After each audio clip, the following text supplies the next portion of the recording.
Salut à tous, on se retrouve aujourd'hui pour une nouvelle vidéo. Ça faisait quelques temps que je ne vous avais pas parlé d'un petit NAS, c'est pourquoi on va s'intéresser aujourd'hui à un modèle de chez QNAP, le TS228. C'est un NAS disposant de 2 B pour accueillir des disques durs de 3,5 pouces. Il est destiné à un usage familial pour stocker des données évidemment, mais aussi à un petit usage multimédia, sans transcodage à la volée, tout simplement parce que au niveau des caractéristiques techniques, on est uniquement sur un dual core à 1,1 GHz, accompagné par 1 Go de mémoire vive. Donc on va pas pouvoir réencoder de la 1080p par exemple, c'est pour lire directement les fichiers sources qui seront stockés sur le NAS.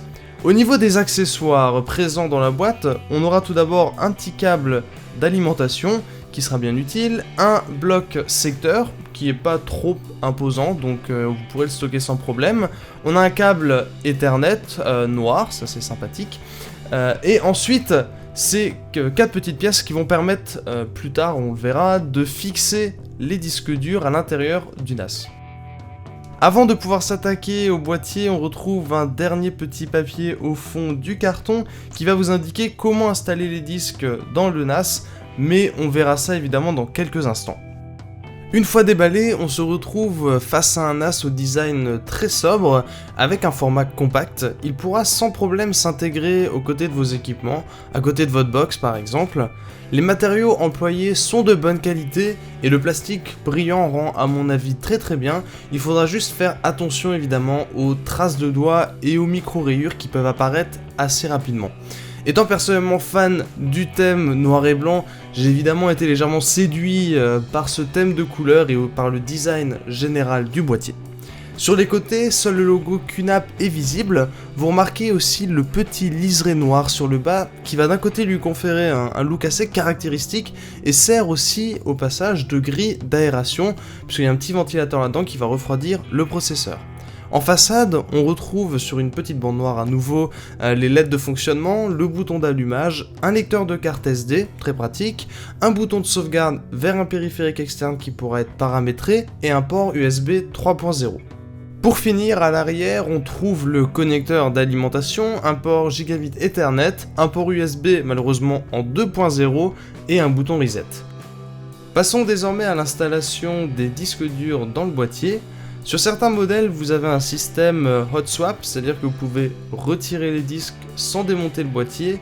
Ici, malheureusement, ce n'est pas le cas, mais par chance, vous accédez très simplement au disque en dévissant une petite vis sur le bas du boîtier.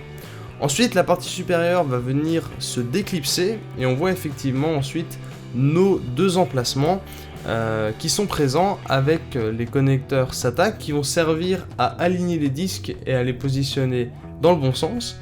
On a des petits patins anti-vibration qui sont présents, c'est une excellente chose. Donc il suffit très simplement de glisser les disques dans ces supports et de bien vérifier qu'ils soient enfoncés jusqu'au bout pour qu'ils soient bien détectés. Et ensuite, il va falloir utiliser les 4 petites pièces en plastique que l'on a vu avant, en vérifiant bien l'alignement. Il y a des petits marquages gauche et droite qui sont dessus, qui se retrouvent sur les supports en métal des disques durs. Donc une fois que vous avez repéré l'alignement, il y a un petit butonio d'un côté qui va venir s'enficher comme on le voit sur les images sur le support en métal. Et après, il suffit de clipser les pièces en plastique. Et c'est ça en fait qui va permettre de maintenir les disques durs. Donc c'est vraiment assez simple. Si jamais vous avez un disque à remplacer, certes ça oblige à éteindre le NAS, mais ça se fait quand même en moins de 5 minutes, donc c'est pas la mort non plus.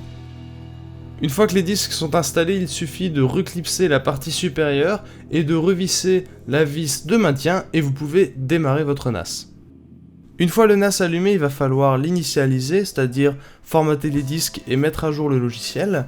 Pour ce faire, QNAP propose de passer sur une petite page web start.qnap.com sur laquelle vous choisissez le modèle dont vous disposez et il vous propose ensuite soit une installation cloud avec un compte QNAP, soit une installation classique avec un petit utilitaire Windows, ou alors, si votre modèle a de l'HDMI, une installation en branchant un écran sur le NAS.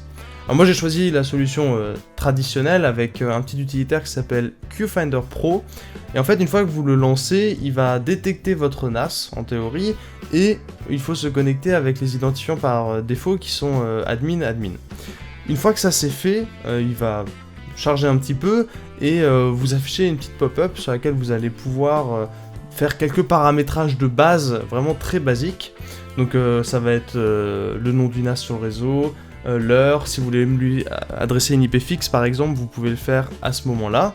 Et une fois que ça c'est fait, vous appuyez sur OK, il applique les paramètres, et quand ces paramètres sont appliqués, on va aller se tourner vers l'interface web, en cliquant sur connexion, sur laquelle, interface web du NAS qui va nous proposer de mettre à jour le logiciel, et c'est là la partie qui va mettre du temps, puisque dans cette phase-là, il va aussi formater les disques durs, en mettant par défaut un RAID 1. Le processus d'installation a duré dans mon cas environ 15-20 minutes et j'ai trouvé l'ensemble assez intuitif, donc c'est un très bon point. Une fois que tout est en place, vous pouvez accéder à l'interface web qui est un point très important puisque c'est lui qui va vous permettre finalement de gérer le NAS plus en détail. Au niveau de l'aspect visuel, c'est très propre, très épuré. On a un petit dashboard sur lequel on va pouvoir positionner les icônes des applications qu'on utilise régulièrement. Les réglages sont accessibles via un panneau de contrôle qui est très complet, on peut faire énormément de choses, donc forcément j'entrerai pas dans le détail de l'ensemble de ce que l'on peut paramétrer, mais on accède assez facilement aux réglages de base. On peut voir ensuite par exemple l'état des disques durs, voir s'ils fonctionnent correctement, le classique paramétrage des utilisateurs, des groupes, des quotas. Ce qui était pas mal, c'est qu'on avait une gestion assez avancée sur les permissions. Donc on pouvait avoir des permissions un petit peu comme sur un système de fichiers géré par Linux. Donc c'était assez pointu. Et il y a même des fonctionnalités plus avancées, du SSH, tout ce genre de choses. Donc ceux qui aiment bien bidouiller un petit peu sur leur installation et sur leur réseau s'y retrouveront aussi. Mais là où ça devient intéressant, c'est via l'App Center qui va vous permettre de télécharger des nouvelles applis. C'est extrêmement bien réalisé puisque c'est un petit peu comme un Play Store en fait sur lequel vous allez pouvoir installer des applications sur votre NAS, et le fait de voir par exemple Plex qui est disponible, ça fait vraiment plaisir. Et pour ceux qui veulent bidouiller, avoir un serveur web ou héberger des petites choses, une base de données directement sur le NAS sans avoir une machine qui tourne 24 heures sur 24, je trouve ça très pratique. Voilà, c'était tout pour cette vidéo sur le NAS QNAP TS228. J'espère qu'elle vous aura plu. Si vous avez des questions, n'hésitez pas à les poser dans les commentaires et on se retrouve très bientôt pour plus de vidéos.